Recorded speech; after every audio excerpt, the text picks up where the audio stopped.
Welcome to Beyond Barriers. Tonight's my co-host tonight is Acacia Dietz, and our special guest is Tim Zoll. Tim, welcome to the program. Howdy. Nice to have you. If you could tell us a little bit about your background and just explain what you do. I know, to preface this, Tim is a former. He's been out for a really long time. If you could tell us a little bit about that and a little bit about your story, that'd be great. Sure. Thanks for having me. I was born here in Southern California, and I was a baby of the family. I have three older siblings, quite a bit older than me.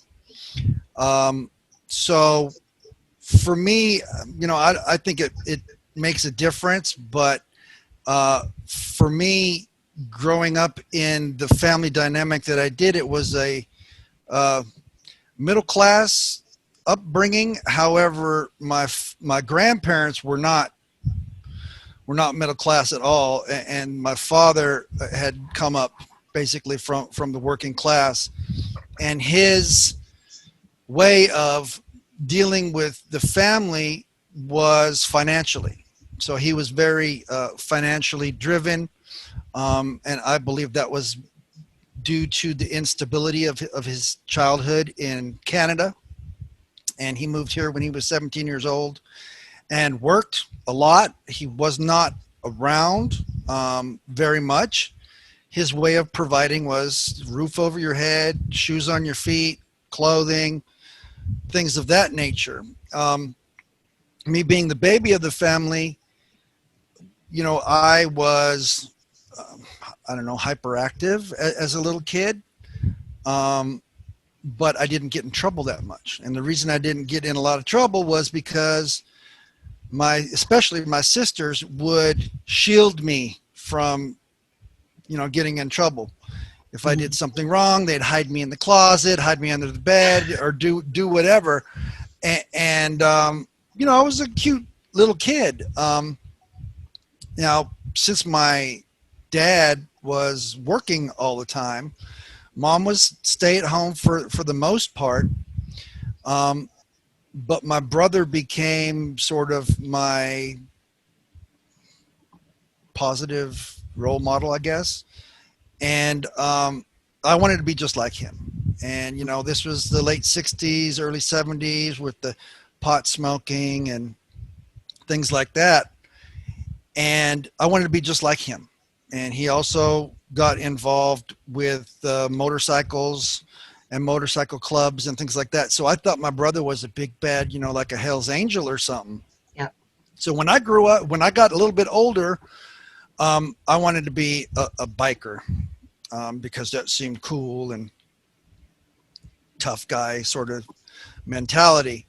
My father, because of his drive to succeed financially, ended up making a lot more money, and the neighborhood that we were living in started to become less of a middle class neighborhood and more of a working class neighborhood. So there was a lot of diversity, predominantly Hispanic families moving into the area, and we moved. And one of the main reasons, what I remember, was property value and things like that were going down. So we moved. Ironically, we moved maybe a little over a mile, but the difference between the two communities was huge.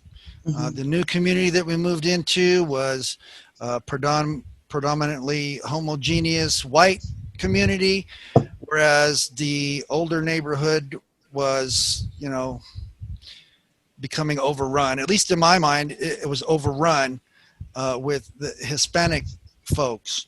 And the neighborhood that we moved into was a double cul-de-sac. Everybody belonged to the same church.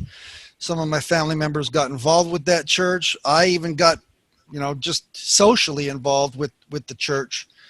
And there was a lot of strict beliefs that for whatever reason I just, I mean, look, I got tattoos. I was smoking cigarettes. I was drinking soda pop and things like that. And it wasn't something that you did.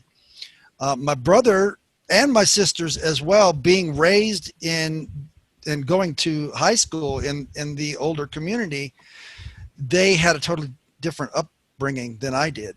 Um, Again, it was more multicultural, more diverse, and my upbringing was totally different. And most of my brother's friends were in the older area. And when I was about 11 years old, uh, he got shot by a black man, and my recollections of the events are totally different than the truth. Yeah. My perception was that my brother was and his friends were standing on a street corner, and this black guy drove up in a Volkswagen Bug and was asking them for directions. Now, in my mind, I think my brother's this big bad hippie biker type guy. I'm thinking, yeah, right. They're probably selling drugs or something like that. But it wasn't the case. I have had that cleared up with my brother, but for years, even when I do presentations, I would talk about, my perception, which was totally different. But this guy shot my brother and shot at his friends. My brother was shot in the heart, didn't kill him. He Wow. does still have the bullet in his body. It was too close to his spinal cord to be removed. Oh, Wow. wow. But for me, and I think it's probably a family trauma Hmm. situation, but I do remember things changed after that, regarding African American people in particular. I remember my mother talking about the perpetrator as being, using the N word. Um, and she also said he had a record or a rap sheet as long as your arm, and I'll never forget that. It's just the visual on that is odd, but ironically, my brother was able to forgive the man that shot him, Wow. uh, but for me, it was a totally different animal. Hmm. I took that into my teen years. By the time I got into middle school, my mother went back to work, and I pretty much had the run of the house until mom and dad got home. But the thing was, here I was in this middle class neighborhood, and as much as I tried, I, for whatever reason, didn't identify with those people. They were too uppity for me. This is the late 70s, early 1980s.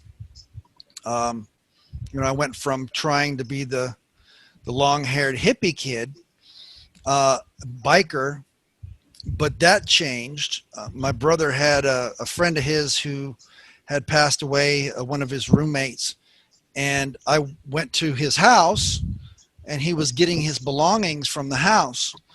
And the brother of the deceased roommate, there was some sort of argument over property and things that my brother uh, said that his roommate was going to leave to him. And this guy picked my brother up and shook him around like a Oh, rag wow. doll, and that blew my image of my brother being the big bad biker. And around that same time, I was starting to get involved with stoners and the long-haired kids, and sneaking off at school and smoking pot and drinking and things like that. And this is probably 1978, 79. I got turned on to something called punk rock. And uh, in the late 70s, early 1980s, it's not like today, where you have Green Day and all these sort of poppy punk bands. This is hardcore. Los Angeles area, the Southern California area was notorious for the violent punk scene. And, you know, I went from being a long-haired kid to being a one of three punk rockers at my high school. And I was a total outcast. It was total taboo back then. I had safety pins in my cheek. You know, I thrived on negative attention because I didn't like the people I was around. I didn't like the cheerleaders. I didn't like the jocks and that sort of thing. So for me, it was a great outlet because we were very underground. It was my tribe. It was very violent. It wasn't necessarily racist. You know, there was a lot of left-wing sort of activity in the punk scene, still is, but the difference between these days and back then was, you know, Nazi punks as they called them. And it was more for shock value, but Nazi punks would come into the nightclub and there'd be maybe 10 or 15 of them against 200 people, maybe more at some time. And they would give them a very wide berth. They would go in there, they would get in the middle of the mosh pit or the slam pit and just start cleaning up. Into my late teens, I started, you know, after living this lifestyle and being involved with the violence. For me, I mean, I'm not a tough guy, but I look tough. And I was expected to behave a certain way because people told me, oh, you're crazy, you do crazy things. So I thought that I had to live up to that persona. But along with that also came drinking and, you know, some other substances, to the point where I was that guy.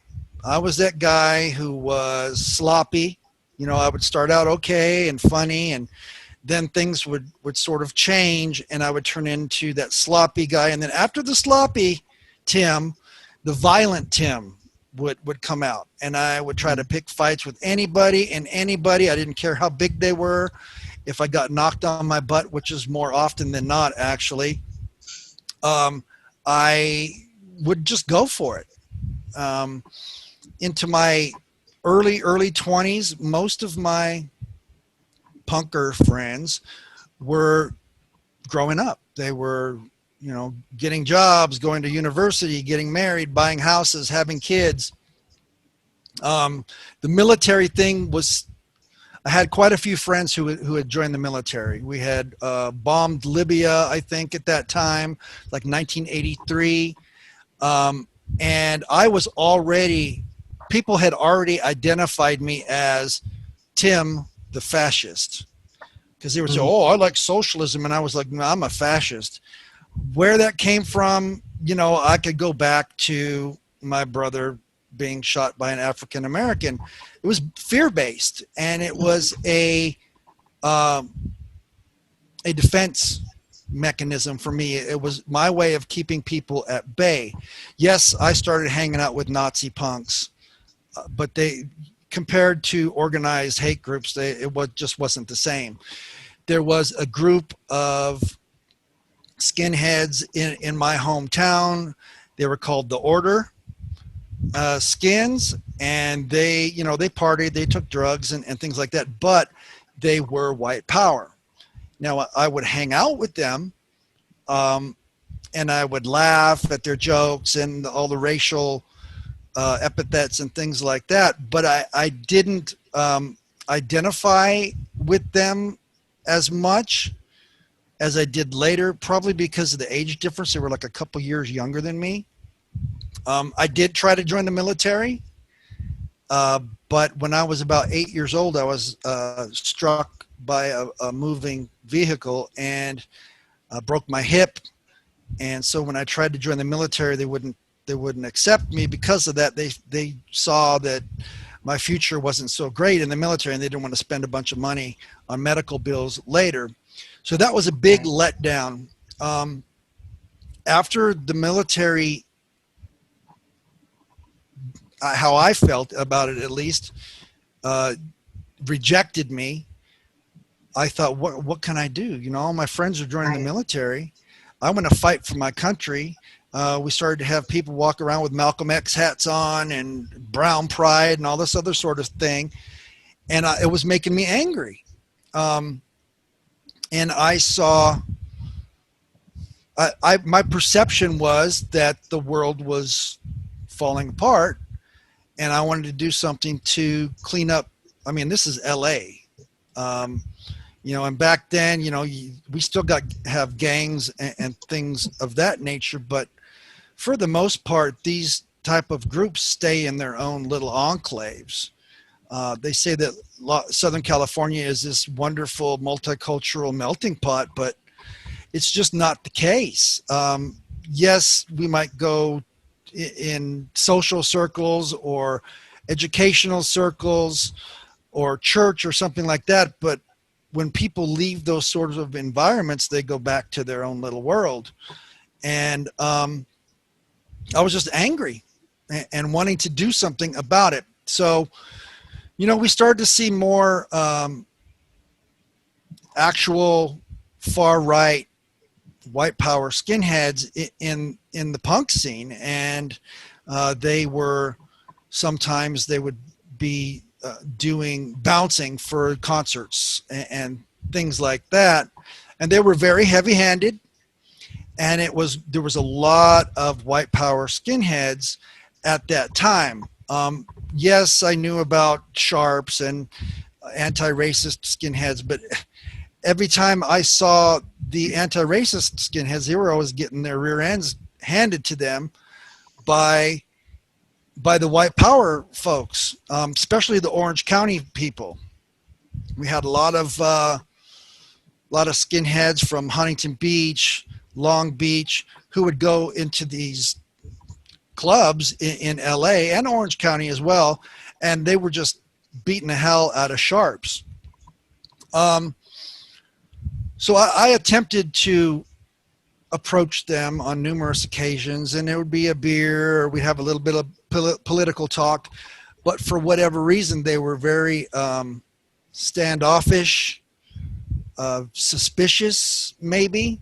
Now, who are you talking? Are you talking about the sharps, or are you talking about the white power people? White power skinheads, yeah. Yeah. I didn't really associate or try to even speak to the sharps because I didn't like them.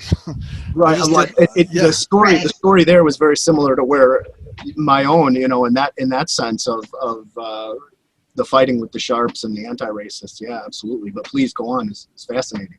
Yeah.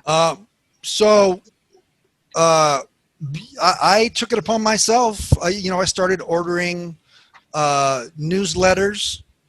In my area, there would be things posted on telephone poles, in phone booths when they actually still had phone booths. Right. And there was a number on there, and it was for the White Aryan Resistance. And, you know, I called a couple times, listened, read the newsletter, but it got to the point where I felt like I was alone. And I said, well, if I can't get involved through these kids, you know, they weren't kids, but they were a couple years younger than me, I'm going to go to the source. So I drove from Los Angeles area to North County, San Diego, to Fallbrook, California, where Tom Metzger was.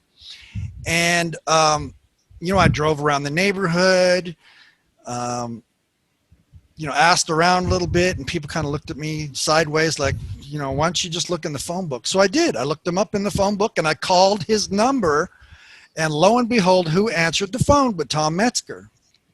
And I told him my name. I told him, you know, I wanted to do something for my race.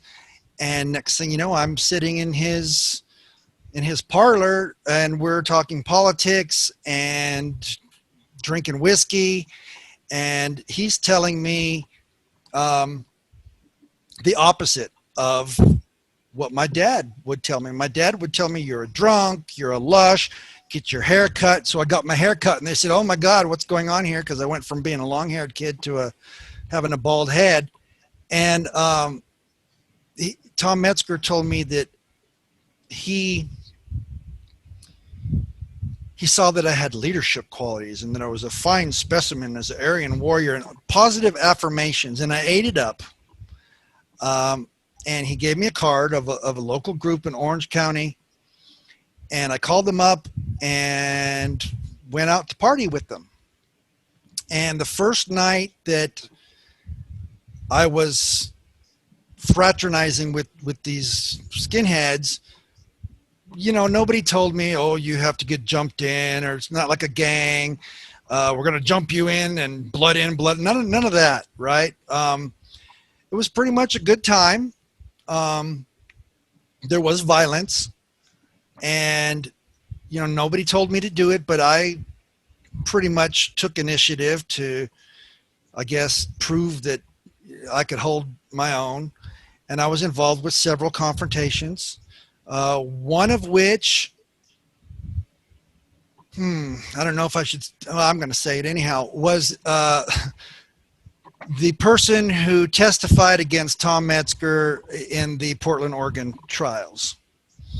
That was one of the incidents that took place. There was another incident at a nightclub and several others.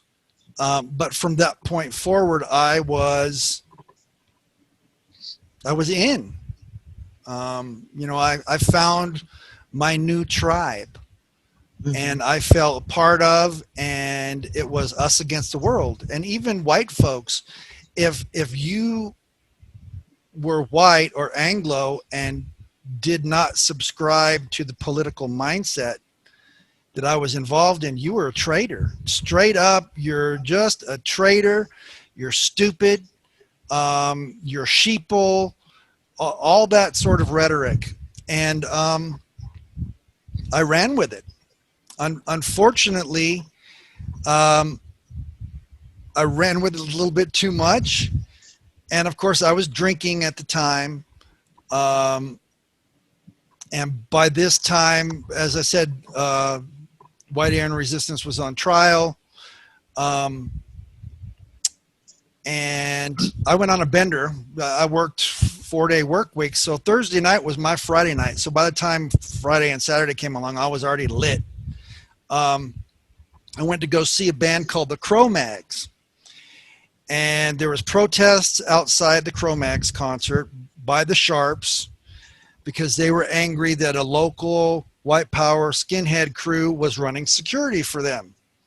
And it turned into a big fight. You know, this is way back, like probably 1985, 86. No, this was 1988. And so the Sharps against the white power skinheads is a thing that's been around for a long, long time. Antifa, sort of black bloc tactics and things like that were around. It was ARA back in those days, remember? Yes. Yep. Anti-racist action. Yep. Mm-hmm. And, you know, that weekend, I can't really tell you what happened because I was pretty much lit the whole weekend.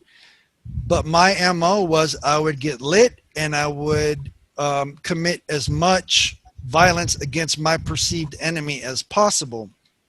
Well, that whole weekend I was running around with a gun. I had baseball bats. Of course, I had gloves and balls in my trunk as well, you know, just in case I get pulled over by the cops. Same. I mean, you got to think. A lot of this sounds very, very familiar to me because, yeah, a lot of the exact same things that you had the bats, but you also had the ball and the glove. Yep. Mm-hmm. And I was told these things by other people. If you're going to run around with weapons, you have to make it look legit. And, you know, I got home late Saturday night, woke up Sunday morning, and some of my local friends were telling me, oh, there's going to be a benefit for the homeless concert. And I said, what the hell would I want to go to the benefit for the homeless concert? They said, there's going to be Sharps there. So I said, okay. For whatever reason, something in my gut told me, leave the gun at home. And I left the gun at home, but I had the bats. I think I didn't have the glove or the balls, took them out of the car. and I went to this benefit for the homeless concert, and I ran into some people that I had gone to school with who were on the same path as me, and there was only 4 of us. Again, this is in the days when a few white power people could go in somewhere and just rattle the cage of the enemy, and the enemy's going to back down, because they always did back then. Nowadays, it's not necessarily the case. So we went to this concert, and we went inside, and we were sig heiling and goose stepping, and tomorrow belongs to me, and all this sort of stuff. We ended up getting kicked out, and we had decided we were going to start our own crew. And so we're going to go and we're going to talk about it. We're going to go get some steaks and some beer, and we're going to have a barbecue, and we're going to have some camaraderie, and we're going to start planning. And when we went to the supermarket, and this is Memorial Day weekend, sunny Southern California, a long holiday, sunny, hot, people everywhere at the supermarket. And we go into this store, and one of the people that I was with had some sort of an issue with this Iranian man. There was an Iranian guy with his newborn baby and his wife, and words were said, looks were exchanged, mad dog, whatever. And we were so drunk that we didn't realize we didn't have enough money to buy beer and steak. So we decided to leave, and as we're leaving, this Iranian gentleman jumps in front of my car, and he's having words with my passenger. And I had just met this guy, this passenger. I had just met him that day. I knew the other 2 people, but I didn't know him. And I said, dude, come on, let's go. Let's go. He's like twice your size. This is a little tiny guy. He had nothing on but a pair of Dickies shorts and Docs up to his knees and no shirt on. And he's a little scrawny dude, but he was a good scrapper, but this guy was big. And I told him, don't do it. Let's get out of here. And the Iranian man said something about my passenger's mother. Use your imagination. And he said, what did you say about my mother? And he said, you heard me. I said, and he said it to him again. And that was it. This little guy jumps out of my car, tries to kung fu kick this great big Iranian guy. And next thing you know, they're on the ground, and we're kicking him in the head, and he wouldn't let go. He did like a bear hug on my passenger and wouldn't let go. He said, call the police, call the police. And so we did a boot party on him. I did have baseball bats in my car. I brought the baseball bats out once, and there was a man who was watching, and he said, put those bats away. For whatever reason, some sort of sense of moment of clarity, I put them away.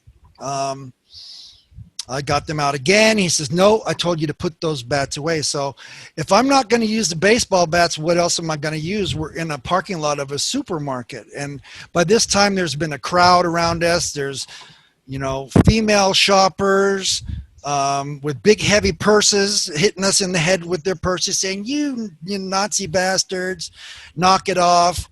At one point, and I don't remember this, but at one point I picked the shopping cart up above my head like King Kong or whatever, threw it at the crowd. Nobody got hit. They all moved. The Iranian man's wife started shrieking and yelling, make them stop, make them stop. I said, you make them stop. I mean, he's holding on to this guy for no reason. And she went to kick me in the groin area, and I saw red, and I hit her upside the head, and she went down. And I do remember the crowd going, ooh, like hearing a bunch of people say, ooh. And of course, in the court proceedings that preceded that, or that happened after that, was, that was something that was talked about, how I hit a woman. and I had never really laid my hands on a woman except for one other time. It was a lesbian woman who, for whatever reason, wanted to fight me. And so, you know, I'm not proud of that. It was odd. It was a blackout, but it was par for the course. That was the kind of things that I did. And Tom Metzger abandoned me. You know, he's on trial. He's trying to keep his hands clean. We don't want to influence anybody. We're under a lawsuit. And I spoke to him on the phone, and he said that he was going to distance himself from me. He stated that he felt that my drinking could be a security risk.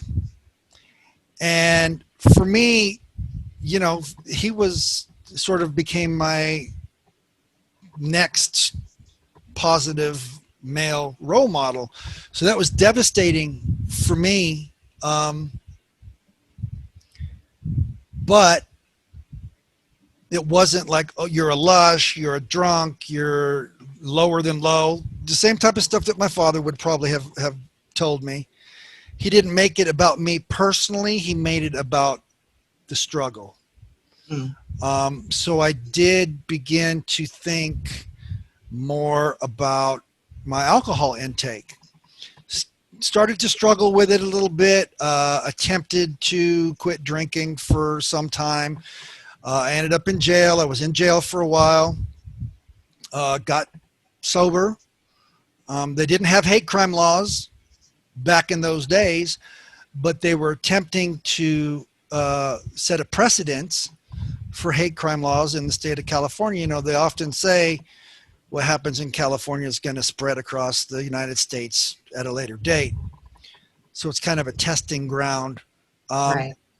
Didn't end up with a hate crime, but I was charged with civil rights violations, race riot, you know, assault with a deadly weapon, which was steel-toe boots and a shopping cart. But ended up on trial. During, and mommy and daddy, of course, bailed me out. They put their house up, bailed me out. Wow. Got shipped to another county. We're going to get him out of LA County. Maybe we'll get him away from his friends. It didn't get me away from my friends. I just started hanging out with people in the other county, which were just as bad as the people that I was hanging out with in the other county. And in fact, we were all connected in some way. So when I was out on bail, going through trial, I got another DUI. I got a third DUI, which was a big wake-up call for me. I ended up quitting drinking, and I've been sober ever since. So I've stayed away from substances for a very long time. However, I continued with the far-right activities. What was supposed to happen was I ended up going to jail for the DUI, and what was supposed to happen was I was supposed to run concurrent sentences in Los Angeles County and San Bernardino County. But somebody messed up and they let me out for a week between the two sentences, and I didn't have anything to lose. So for that week between my jail sentences, I ran around Huntington Beach and Orange County, and that particular week was 4th of July weekend. And we were, you know, we had walkie-talkies, we had earpieces, we had weapons hidden all over the place, and we were beating the crap out of people on 4th of July weekend in Huntington Beach, especially, you know, they had some big concert or something happening at Huntington Beach. But I remember, you know, we knew when the police were coming. We planned ahead, and we split up, and we had changes of clothes, and, you know, the whole 9 yards. I would like to say it was done with military precision, but I've never been in the military, so I couldn't tell you that.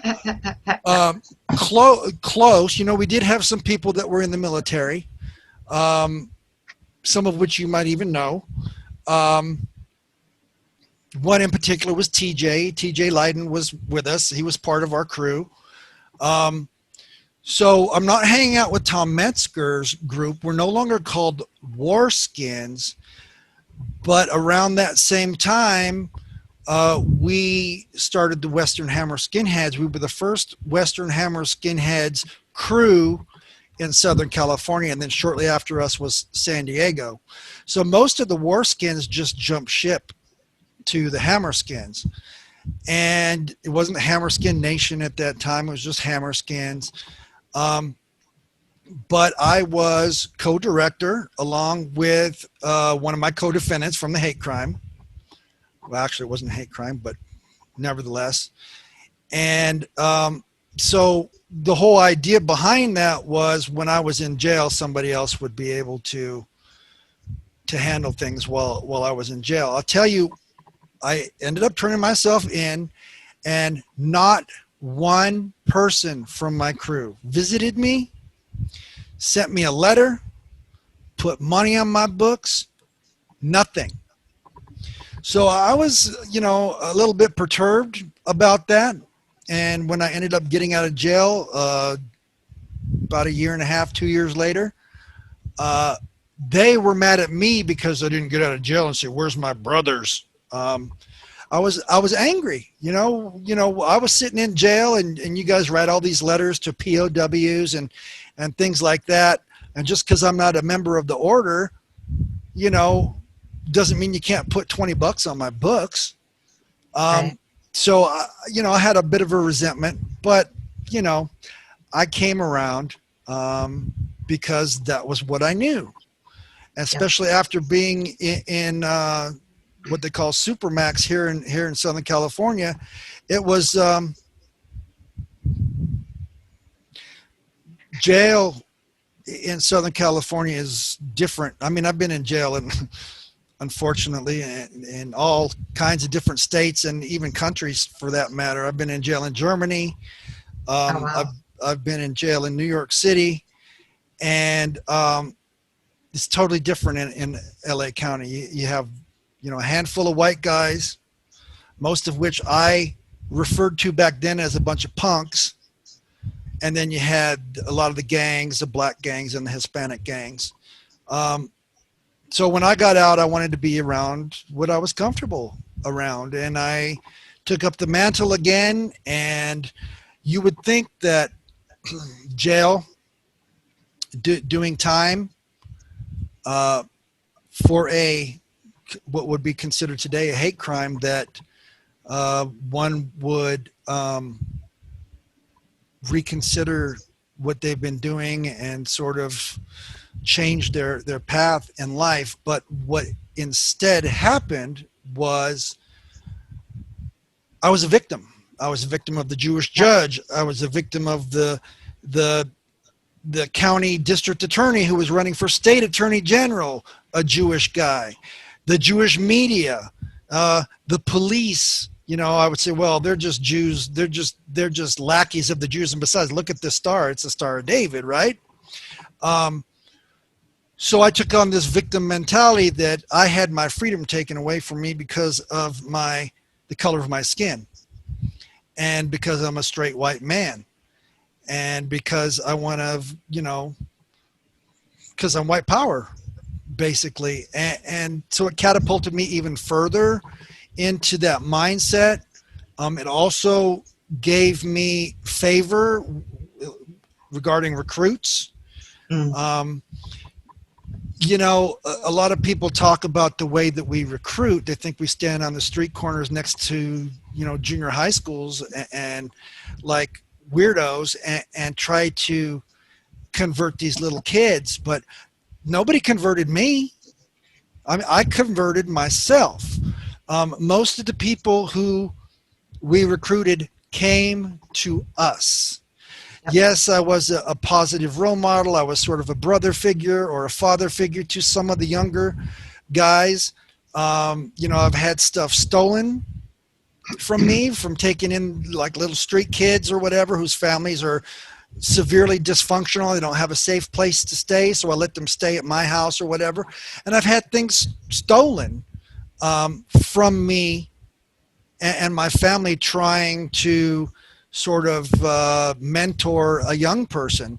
Now, it sounds great and wonderful. Oh, you're mentoring a poor kid who's got a bad family life, but there was an ulterior motive as well, Yep.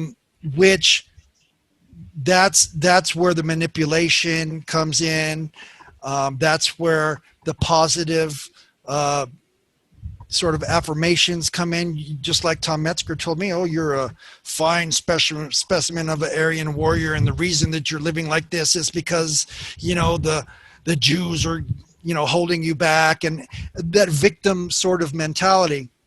I'm glad you brought up the victim mentality, because I think that's really important when we're looking at cases like this, because a lot of people, they have a different idea of how a lot of us get involved in this sort of thing.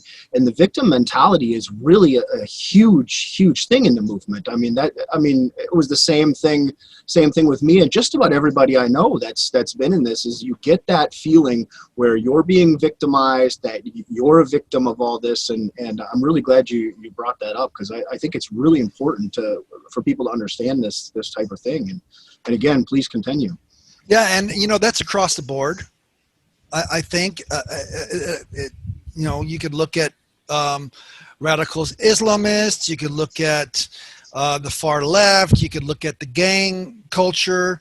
When you have a group of people in that fractured social network where it's you against them.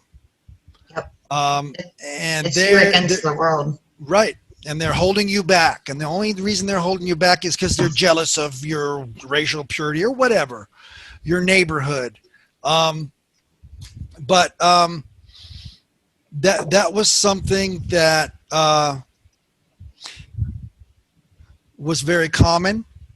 What also ended up happening was, due to infighting, the Hammerskins, at least the group that I was associated with, we sort of disbanded.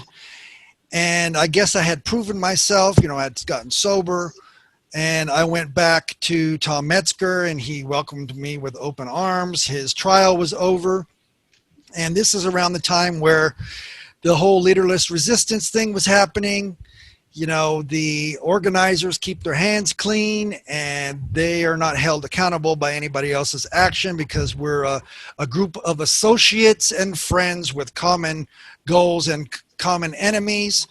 And so at that time, we had several people who, back in those days, rather than the internet, we had call centers. And like the stickers that I talked about earlier, we would plaster them all over the place, or we would, with our own money, buy White Aryan Resistance newsletters and distribute them, either like a paper route, or I would stand at the pier during high tourist season at the Huntington Beach Pier and hand out hate literature, which is actually where I met my son's mother. As I was handing out literature with my boots and all that kind of stuff. But it got to the point where at one time I ran 4 or 5 different hotlines. So you had to call, you only had 3 minutes, right, to spew out your propaganda. But it got to the point where I had so many, I got tired of doing all these different things. So I just put an extra line in my house. TJ Leiden ended up giving up his due to some issues that he was having in his area in the Inland Empire. And so I was running 5 of these hotlines. And of course, we love to hear ourselves talk as so-called propagandists, right? So I would go, some of my messages were like 25 minutes long. And I would, I'd get all the little newspaper clippings and talk about this and talk about that. Talk a lot of trash on the Jews, talk a lot of trash on the ADL, talk a lot of trash on the Museum of Tolerance, and things like that. But for me, I don't know.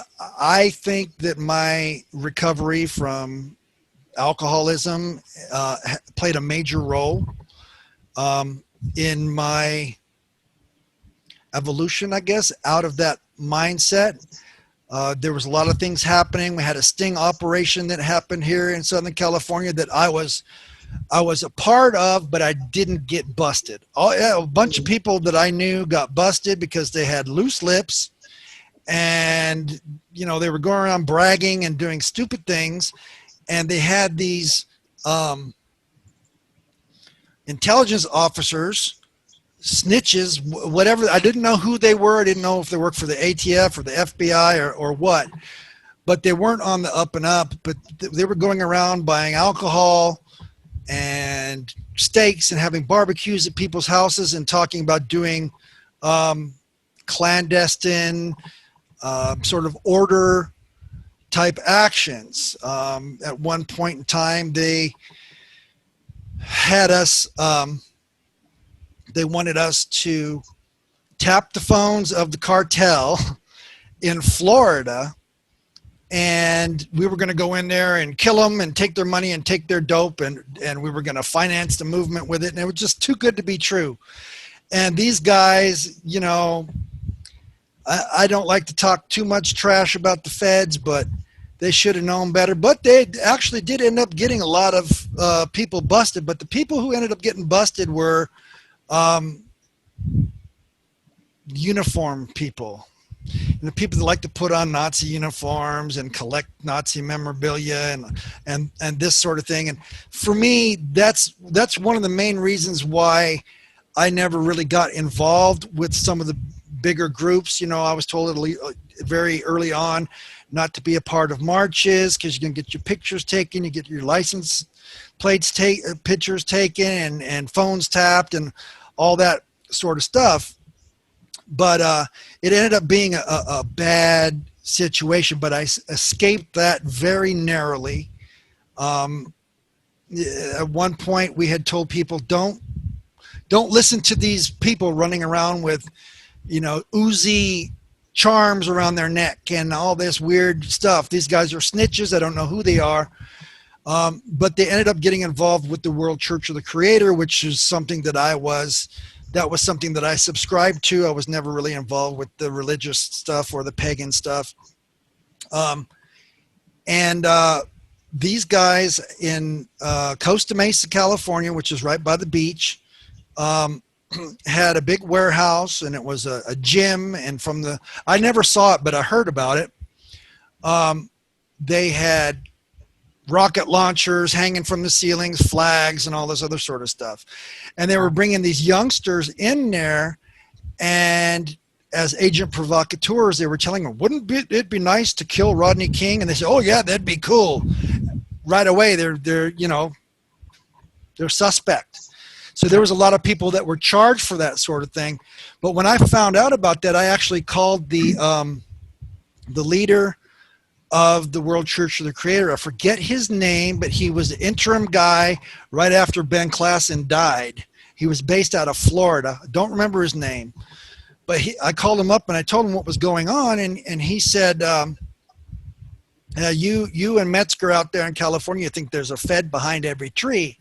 And I told him, well, there might be. And Right. This guy is operating under your banner.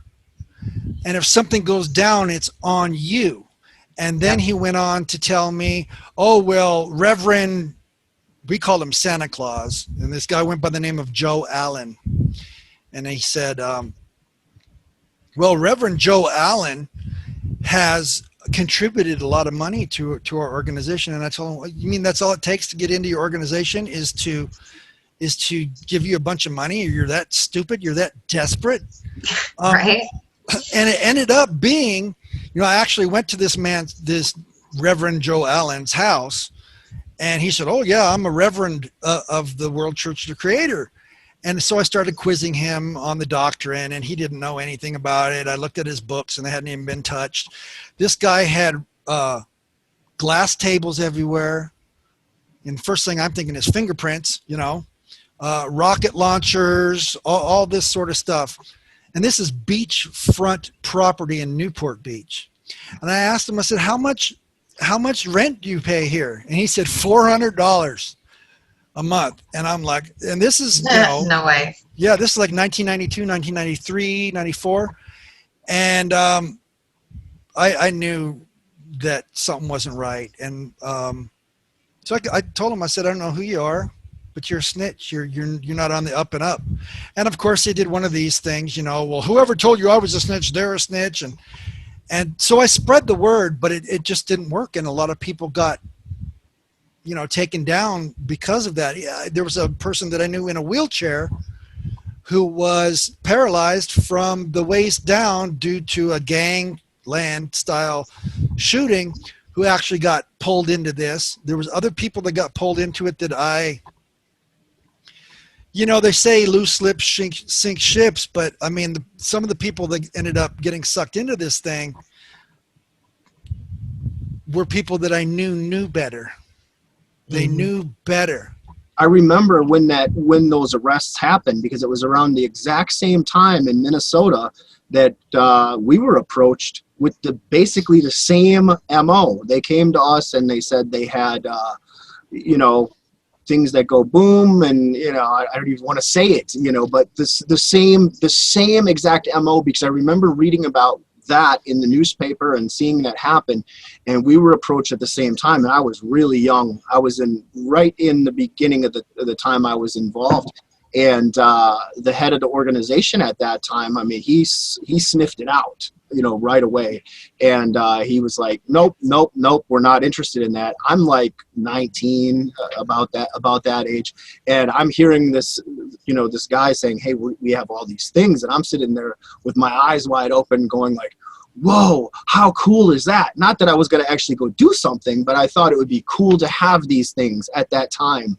And that was a lesson learned. I mean, had it not been in our organization, the organization that I was a part of, the NSM, the guy that was running it had served with Commander Rockwell. So he had all this experience for years and years and was able to, see those type of things. Me being 19 years old, or about that age at the time, I just thought, oh, wow, this guy that's coming around offering these things is really cool and really nice, and naivety. But yeah, I remember that very well.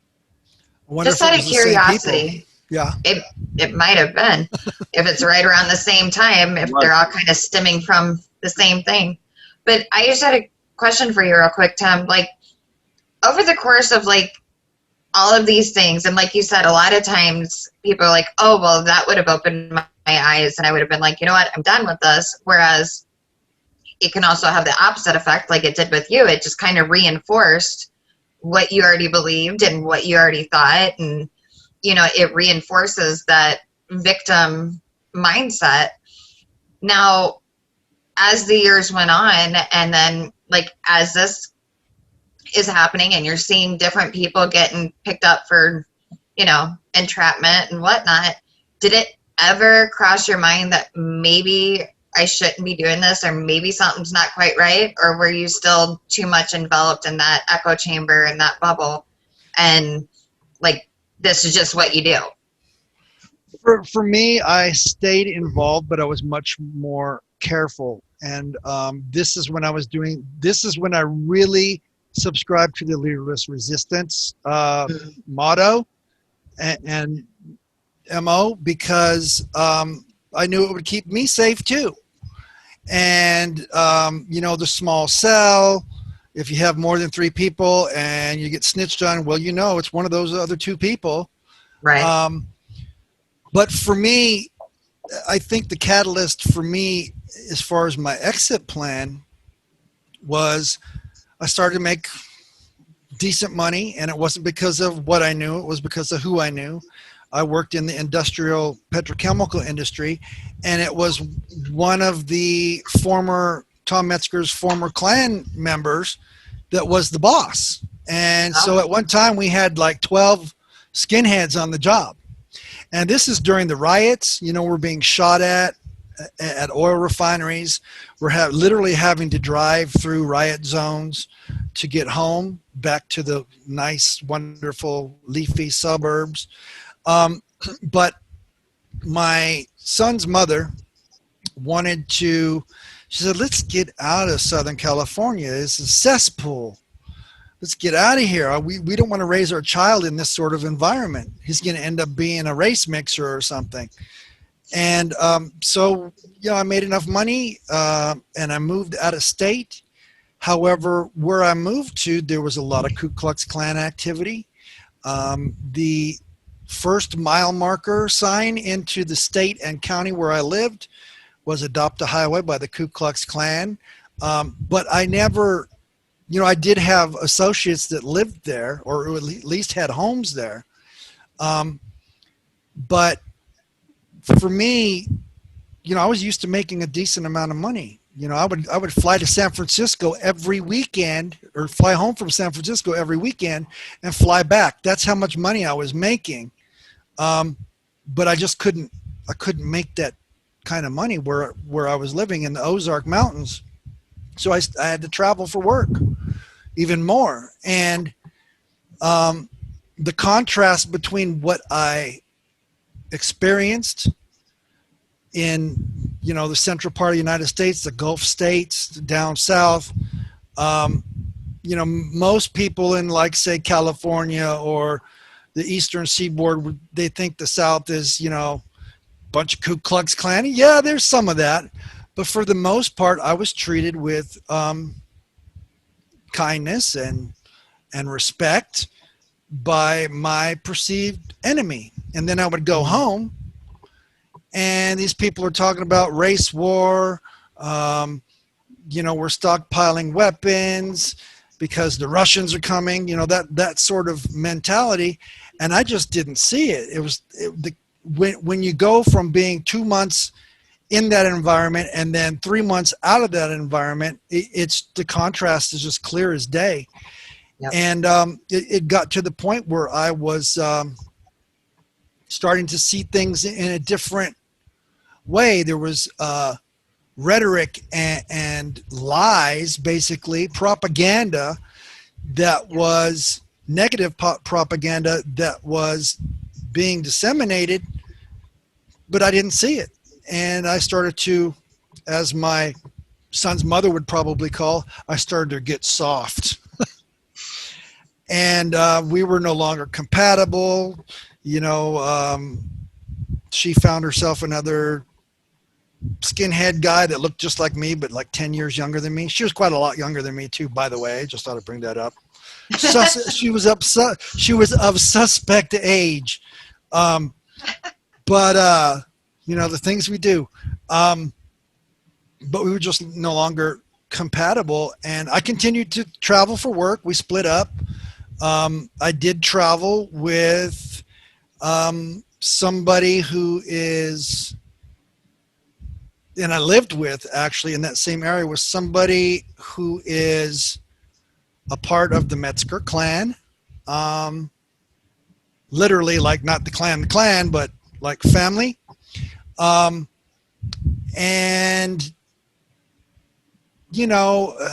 We were both, I could tell that we were both changing as far as the skinhead thing goes. We get a little bit older. It goes from, boots and braces to cowboy hats and belt buckles. And I continued to travel with that person probably for about a year. And I ended up in the Front Range area in Colorado working. I went to a couple punk type things, but the punk thing just doesn't, I don't know. I like the concerts, but I don't necessarily like the music. I like the vibe. I like the, on edge sort of thing. Right. But I started hanging out with, and there was a lot of former skinheads in the rockabilly scene. Yep. For whatever reason. I don't know why. I don't know if it's a white thing or if it's a Confederate flag thing. But I didn't hide my past. I was still sort of in that transitional period where I'm learning how to trust my perceived enemy. Gay people was one, black people was another one. And just people in general were more interested to hear my story than they were to condemn me. Mhm. And a buddy of mine who is from England, who lives in your state, actually, now, we hung out quite a bit, and he was from England, and I don't know if it's got something to do with the skinhead thing or a lot of English people in the rockabilly scene. And we were hanging out, and we ended up going on a double date with these two redhead girls. And I have a thing for redheads. So we went on this double date, and I hit it off with this gal, and started to get really serious. And one evening she told me, she says, before we take things any further, I want you to know. Now, she's from Texas with a southern twang and the whole 9 yards. She says, I hope you know I'm Jewish. Do you have a problem with that? And I'm all, what are you talking about? There ain't no Jews in Texas. How ignorant was I, right? My perception of Jews was shekels and money bags and diamonds and oy vey and Hasidic Jews and New York and all that kind of stuff. Not, hi, how the hell are y'all? Right. Yeah, and it's odd.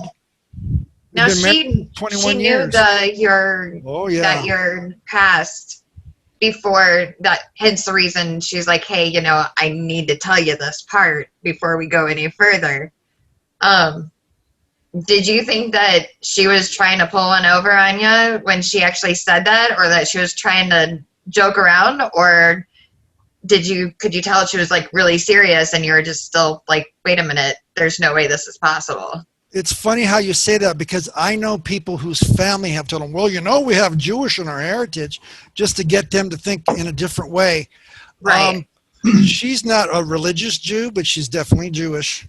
But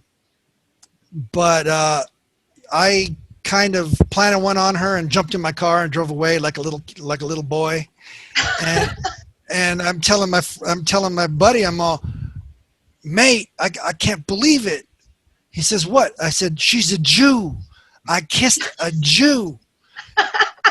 And he thought it was funny. He laughed. He says, so how was it then, mate? And, getting out of my comfort zone has always been something that, even up to that point, I was consciously getting out of my comfort zone. Like when I was traveling for work, there would be people that I was working with who were, Hispanic or whatever, who treated me well, who treated me like a human being. And the way that I respond to people is, if you treat me with respect, I'm going to treat you with respect. It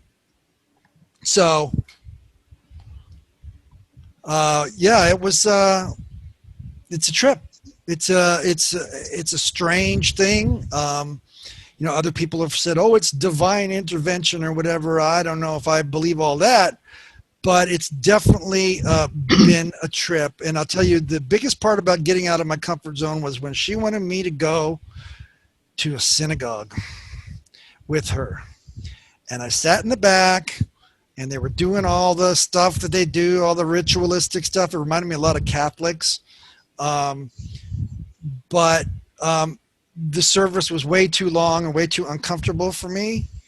So what I would do, she started spending all day Saturday with these people, and my wife's gone all day. And, I started to get hungry around 4:00. So I started to go very late. Mama's not cooking me dinner. Oh, this poor big boob old man like me. Where's my dinner, Mama?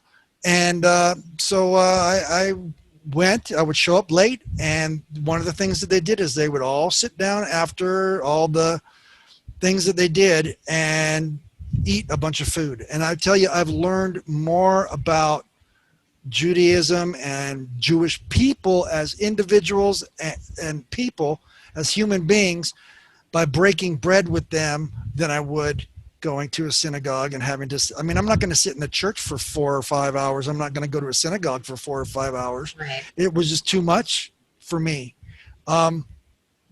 but it was, you know, it's been there. We've had our ups and downs. The main thing is, it's really funny because she's all into like this English punk rock type stuff, like 1970s, early 1980s oi type music, and I don't.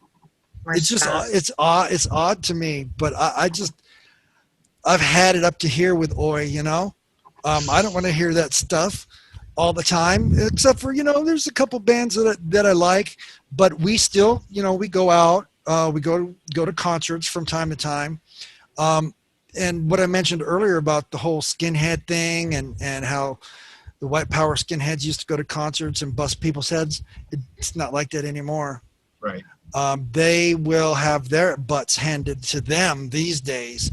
It's just not put up with. I have seen it, you know, there's people that I know are still in that sort of mindset, but they don't open up their mouths in public, especially at a concert type setting, because they know the crowd will turn on them.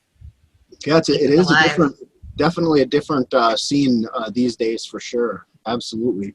So, I mean, what's really interesting and fascinating about your story too is that the fact that people gave you a chance and saw you as a human being and showed you respect and that way you were able to hear and understand them, I think is a real testament to the power of change and the importance of dialogue, really. Would you say that was that the moment you'd say that you were completely done with the thinking of the movement, is when you fell in love with this young lady, or was it before then, or how do you feel as far as that goes? Well, when I met my current wife, I was probably about 4 years into my disengagement, and most of that disengagement had to do with the traveling for work and meeting people of different various backgrounds. Once I was married to her, I got called out on some things from time to time. There's still some things that I don't know if you would call it racist, but when you've been indoctrinated to the level that I have or we have, there's still some, I don't know, triggers, I guess you could call them. Driving is one of my, especially in Southern California, is a hard one for me. When I get behind the wheel of a car, I'm at war, especially in Los Angeles traffic. I was just going to say, I think Southern California and LA especially does that to anyone. I mean, it is, the traffic there is ridiculous. Yeah. And you know, there's been, back in my past, I would say, well, if it wasn't for all these non-whites on the road, right, I would have a nicer ride to work every day. It doesn't matter that I'm driving to the Museum of Tolerance, you know, or that I've just gotten done doing a presentation about racism at the Museum of Tolerance. I'm driving home now. I still get those little triggers that make me want to go off. You know, it's something that happens. I think the main thing for me is that I'm aware of it, and I know where it comes from, and I know that my thoughts are not my actions.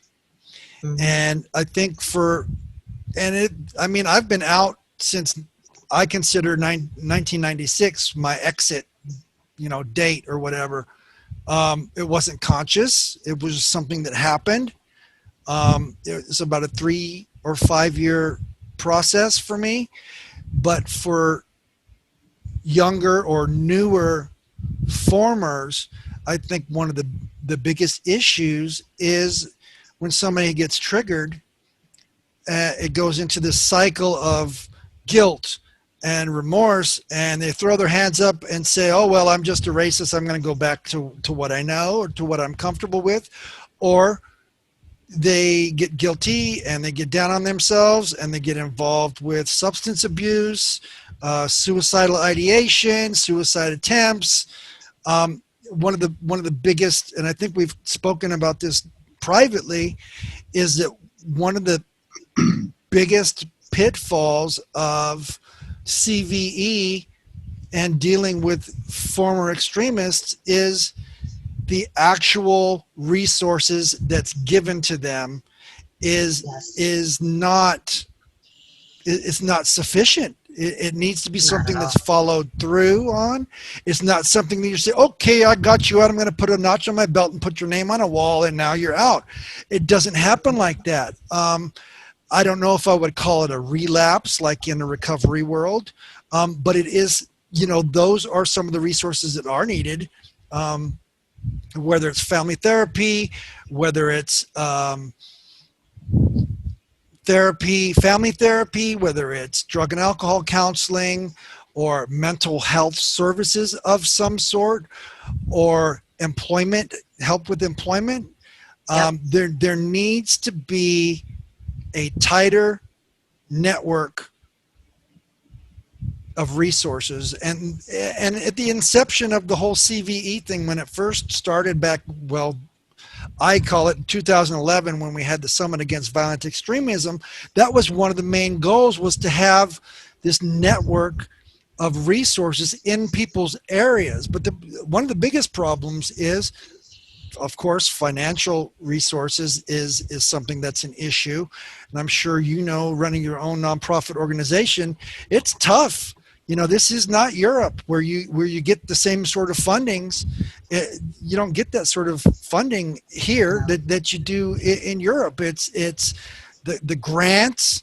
Everybody's in competition over the grant money, and we should not be in competition. All these different nonprofit organizations dedicated to disengagement and dealing with former violent extremists, we need to be working together, not against one another. I would rather have one large organization than 5 smaller organizations. Oh, yeah. It's funny that you mentioned that, and I was just thinking about it as you were talking, is that, like, Jeff and I were just talking the other day, and we were talking to somebody else, and I was mentioning that is one of the things with, like, Beyond Barriers and a couple other organizations that we work with, is that you have a lot of like preventing violent extremism and countering violent extremism sphere. You have disengagement or de-radicalization programs, but a lot of times, and I wrote an article kind of about it, explaining it, was that you mentioned like rehabilitation and stuff like that. Like, it's like when somebody comes out of a movement or an extremist thing like this, it's kind of like you take a drug addict out of the drug house. You go, you pick them up, you drag them out, you get them clean. It's great, you know, pat them on the back, you know, you got them clean, you give them the keys to an apartment, and you say, okay, see you later, good luck. Now try to acclimate into real life. And it doesn't happen. Like, it's, for somebody like Jeff that was in it for 27 years, and you even mentioned it too, like, that's all you know. That's your entire world. These are the people that you know. That's all you know. And that was one of the things with Beyond Barriers that we really wanted to do, was be able to have something that doesn't just pull you out of an extremist movement and leave you hanging. Like, one thing that I know we have Ed, that's a part of the group, that does the prison outreach side of things. He was radicalized, if I'm remembering this correctly, Jeff, he was radicalized in prison. So that became like his survival thing. And one of the things that he does, it's not just for those that come out of like a white supremacist or a white nationalist movement. It's also those that just come out of prison and need the basic resources to get health insurance, to get back up on their feet, you know, just your basic resources. So it's kind of like a catch-all, I guess you could say. But I mean, you hit the nail on the head. It's like, we've got to work together. It's saving lives should not be a competition. Exactly. It should not be an industry either. Right. Precisely. And it is an Exactly. issue here in the United States, you know, and I'm glad you pointed that out too. I mean, we're operating on literally a shoestring budget, but we are working with. We just finished on a contract, and I can't get into the details, but we just finished on a contract with another group that's working directly with the government that are going to be presenting some things to policymakers and things like that. So we hope through that and through some of our work there that, more opportunities open up because, and it's like another one of the people that we've helped leave the movement, a lady that was in the National Socialist movement along with myself, left after I did. She said, we should have something that's a little bit like Alcoholics Anonymous, but for formers, something where a lot of the people can get together and talk and things like that. And it's a support network. And it's not just as you said, I just want to echo it, is basically, it's not just about pulling somebody out, but it's offering that support network too, and having something that's there for them when they get out so they don't relapse. And I think that's a good way of explaining it, because in some ways, and I've seen it with some of the people we've worked with already too, is that when certain things trigger them, whether it's what's going on, I can say right now, like with the rioting and things like that, for a lot of people, especially the newer ones that are out, that is a real trigger. Like they look at that and they say, this is what we said was coming. And they're looking to us for advice to keep them calm, to, keep peaceful and things like that. And I mean, that's one of it's fulfilling in one sense, because that you're helping those people, but on the other sense, it's worrisome too, because, we want to make sure these people stay put. And for the most part, I've seen when people leave, they stay out, but there's been one or two that I've seen kind of relapse and go back that, I haven't given up on them, but you do see that, and it's something that's concerning, and I really hope we can all continue to, that these people know that there is people out there that understand them, that we've been there, we've walked in their shoes, and reach out to Tim, reach out to myself, Acacia, or any of the other people that are out there that have been in those shoes, and we are here to help. And to piggyback on that, there actually is a Formers Anonymous group. I've read some of their literature, but I've never attended any of their sort of groups or anything like that. But it does exist. But I believe, my perception is that it's very, very small. And it's not exclusive to far right. There's former gang members and whatnot also involved.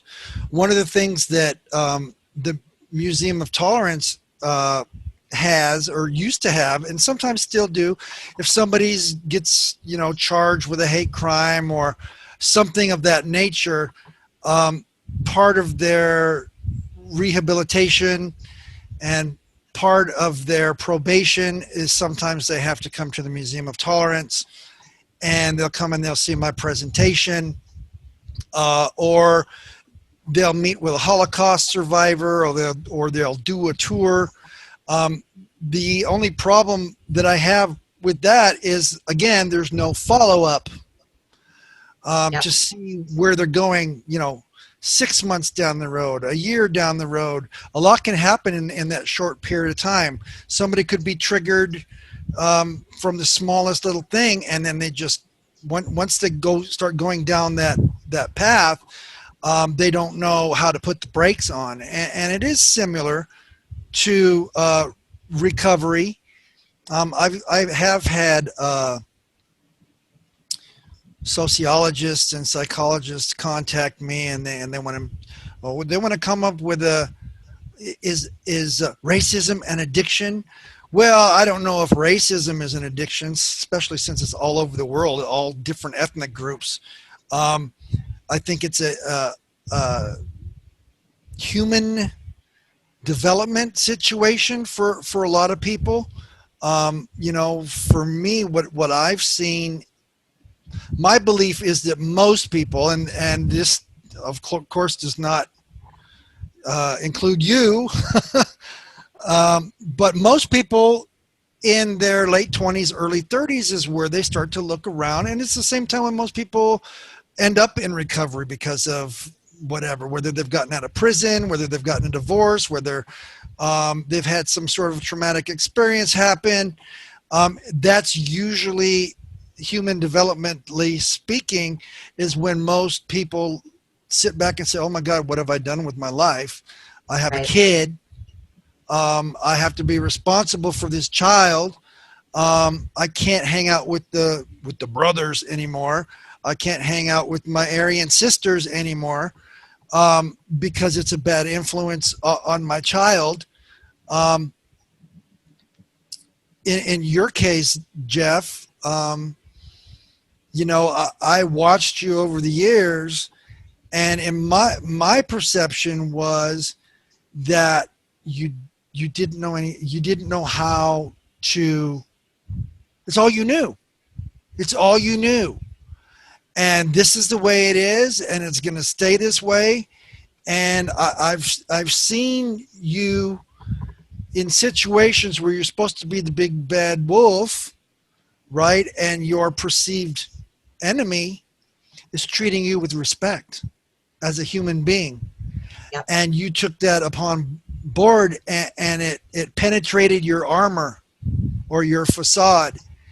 And for those people who deal with counter-violent extremism or dealing with formers, the best way to approach people is on a human level. Yep. Thank you. Yes, because that's the only way it's going to happen. At least for me. There are exceptions. There are people who go to their grave, and we know some of them with that. I wouldn't say hate in their heart, but definitely angst and noise. All the noise. Some people thrive on the drama and the noise, and again, you get to a certain age, and you just don't want the drama anymore. Exactly. Too much. And for different people, it's different things, but like you said, and that's exactly what helped me get out, and that's the main tactic that, or the main approach. I don't know, tactics probably not a good word, but for me, one of the things I've said about being out of the movement, that this is civilian life. So learning civilian life is what I'm doing, and for a lot of people, because in my mind, I was at war with the whole world, with the system, with all the other races, with half the white race, all this sort of thing. But it was that human connection, that compassion, that empathy, that dialogue, and that using dialogue. That's the main approach that we use with Beyond Barriers to reach other people too, is showing them that respect, listening to them, even if their ideas and perceptions are ugly and hateful and things like that. Giving them that respect to listen gives us a doorway open for them to listen to us, and that's how I was reached by that's part of my story. So it's incredible what it can do if you just have a little compassion and empathy for people. Go ahead. Sorry to interrupt. No, I was just going to say it's interesting listening to both of you guys, because I was involved for a much shorter period of time. And, we'll get into my story another day, but it's interesting because it's like, one thing you mentioned, Jeff, was that, it was all you knew. That was all you knew. And then for you, it was, you knew life outside of it for the most part. You didn't wake up one day and decide, you know what, I'm not going to do this anymore. It was more of a gradual progression for you with work and having to travel, being around other people than just your own little clique. Right. And so it's like, for me, most of my life was civilian life or whatever. It was around people of all different races, around everybody. But then when I got involved, and the racism wasn't even a part of it, that just kind of comes later. And you mentioned it earlier. You said, you become indoctrinated without even realizing it a lot of times. That's kind of how it was for me. But so for majority of my life, I was in the normal and the civilian life. And then for a couple of years, I didn't realize it until I got away from it that I pretty much closed myself off to regular civilian life, to the anything outside of the movement. I had completely blocked myself off of. And I did not realize that until I got out and until I started like completely cut myself off from everything. And then I'm like, wait a minute, hold up here. Where are all these friends that I did have? And then I'm thinking back, and I have mentioned it to Jeff before, and it's like I completely closed myself off. And so then when you become involved in, whether it's a cult, a religious cult, a political, I would be half tempted to call the movement a cult in its own sense. You close yourself off from everything else without even realizing it. And until you're able to disengage, like you said, Tim, your disengagement period started before you actually realized that you had gone away from it, I guess. And I know I'm rambling, but I thought it was really interesting how when you become involved in a movement of any sort, a lot of times that becomes your echo chamber and your bubble. And a lot of times it happens as a progression and you don't even realize exactly what's going on until you're able to move away and get out of it. Distance is a great thing. When once you find yourself out, it's like, oh wow, I can't believe I was a part of that. Yeah, it's really interesting, and for me it was the same way. It was like the things that you didn't see when you were there all of a sudden click, and it's like wow, and it all comes together so in some ways quickly. In other ways, I called it like a decompression period, where like the brain had to decompress itself, and then you start figuring out, wow, why did I spend so many years doing this? And you start beating yourself up over it, and then you just start figuring out, now it's time to move on with my life. And yeah, it's quite a process. I did want to ask you too, you mentioned the Museum of Tolerance a couple times, and our good friends from the Simon Wiesenthal Center. Tell us a little bit about some of the work you do there, and the wonderful work we had Rick Eaton and Allison Slovin. Rick, of course, from California, and Allison's the Midwest director. We had them on the show a number of weeks back, and they're both just phenomenal people, and they've been really they're good friends of Beyond Barriers, good friends of ours personally, and I think it's important to give a shout out to them and tell us a little bit about the work you do with them. Well, it's strange because I never thought I would have anything to do with those people. There was a friend of mine who I mentioned earlier, TJ Leiden, who I was in the same crew with, who left the movement, and he went straight to the Museum of Tolerance. And of course, we considered him a traitor and put a price on his head. And I've even sat outside his home, locked and loaded shortly thereafter. But I always liked TJ. I liked what he had to say when he was involved with the movement, and I liked what he had to say afterwards. I always followed his career once he disengaged, and my wife would always elbow me whenever we would see him on television, and she would elbow me. She said, "You could do that. You could do that. You could do that." And I said, "I could never do that." And here I've been sitting with you, and you can't shut me up half the time. But once I moved back here to California, he was speaking at a local event, and I went to go see him speak, and I was sitting between my mother, ironically, and my wife, and of course I got the elbow from both sides. "Why don't you do that? Why don't you do that?" And he said, during his presentation, he had been at the museum for about 5 years, and he said that he was leaving the Museum of Tolerance. He was going to start his own nonprofit organization, and so he was leaving. And I asked him afterwards if he thought that the Museum of Tolerance would be interested in taking me on after he left. He says, "I don't know," and he gave me a card. and I called Rick. And of course, Rick was Rick. Um, he was very matter of fact. He didn't say yes or no. He said, come on in and have a chat with us. And I ended up going in and having a chat. And I guess, they were asking me all kinds of questions, him and another partner of his there.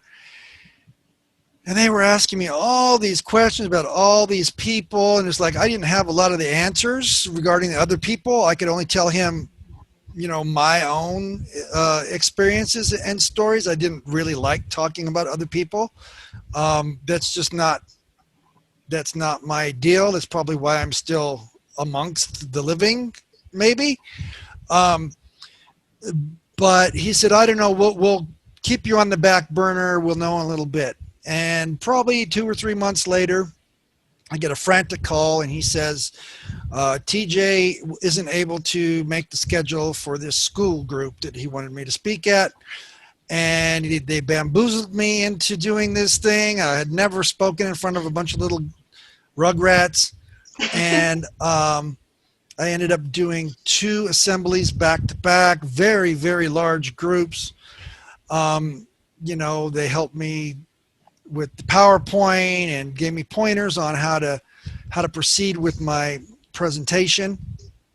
And I've been there ever since. I've been there, I don't even know how long, 16, 17 years, something to that effect. Wow.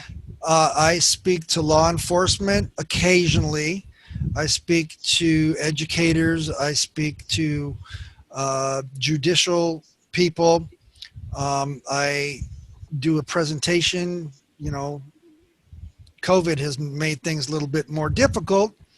But generally every Friday I speak at the Museum of Tolerance, and I do travel for presentations outside of the state, outside of the country. But of course with COVID, they've sort of put a damper on those sort of things. However, I really don't mind doing this sort of forum because it's from the comfort of my home, and I can put a nice background up, and you don't have to see my messy kitchen behind me.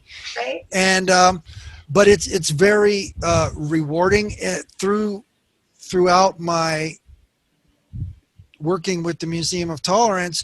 I've met other people such as T.M. Garrett. Of course, there's other formers that I've been involved with, and now with you. I'll work with anybody who's on the same page.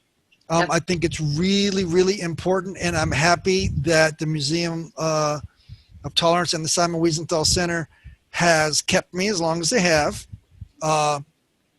and that they are also reaching out to other formers as well. During my stint at the Museum of Tolerance, there came a time where I was doing a presentation, and there was another gentleman there who he had a school group he wanted to talk about, and we started talking about where we were raised, where we hung out. And it turns out long before I was even involved with the far right, before I was a skinhead, when I was still a scrawny little punker, me and my Nazi punk friends left him unconscious in an alley. And 25 years later, he ends up working at the Museum of Tolerance. So we did presentations together. We still do presentations together from time to time. He's no longer with the Museum of Tolerance, but he does still speak. And had it not been for the environment at the Museum of Tolerance, I don't think that I would have lasted as long. And it's also given me the opportunity to make amends to this man who I left for dead in the alley. I thought he was dead. We're friends today. He's gay. Not that makes any difference, but that I think that played a major role in the attack that I took part in. when I was 17 years old. So when I was 17 years old, I had that mindset. And, the Museum of Tolerance, one of the things that I like the most about the Museum of Tolerance is, number one, yes, it gets me out of my comfort zone on a regular basis. It's not just, I can't just act one way away from the Museum of Tolerance and another way in the workplace. I mean, Right. I try to apply it to every facet of my life. I apply it to my marriage. I apply it to my family relations, which is really difficult at times. But for me, when a former comes to the Museum of Tolerance and I can't get through to them, and it does happen from time to time, you just, for whatever reason, they don't trust me. They think I'm a fraud.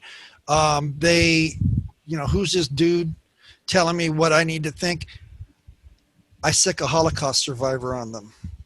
And when I say sick a Holocaust survivor, they're not shaking their fingers at them. Nope. They're loving on them.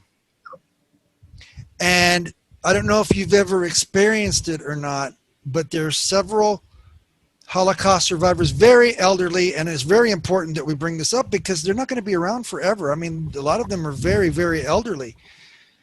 When they give you a hug,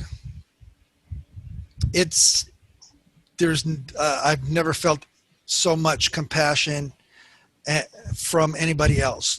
When they hug on you, when they love on you, it's real. And that's one of the main reasons why if I can't get through to somebody here. Yep. And I've had kids come to me, they were all hard. And then afterwards, you see them come out of the room with this Holocaust survivor and they've got tears rolling down their face. I don't know what they said to them. It's none of my business. But they definitely have had an impact on me and others as well. So yeah, I'm at the museum generally, minus COVID, every Friday, and other times if need be. That's really Thank you cool. so much for sharing that. It was incredible having you on the show, Tim. Thank you so much for coming. And if there's anything either of you would like to say closing out the program tonight, we can do that. Otherwise,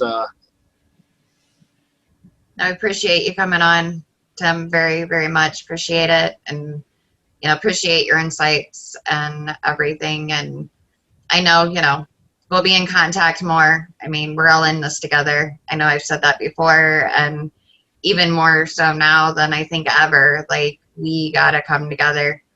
And it's pretty amazing seeing how, I think a lot of people forget we all have a past. Not all of them are as colorful as other ones, but we all have a past, and we're all able. Your past doesn't have to be your present, and you're living proof of that. Thank you very much. That's important too, because it's real hard to doing what we do to tell somebody your past, especially if they've already met you and they're already sort of enjoying your personality, and then you come up with, oh, by the way, I used to be a high fiver, and that's my word for former white racist. Yeah, I used to be a racist, da da da da, and a lot of people are they just can't imagine me being thuggish, I guess. I guess that's the best way to put it. Thank you for having me on.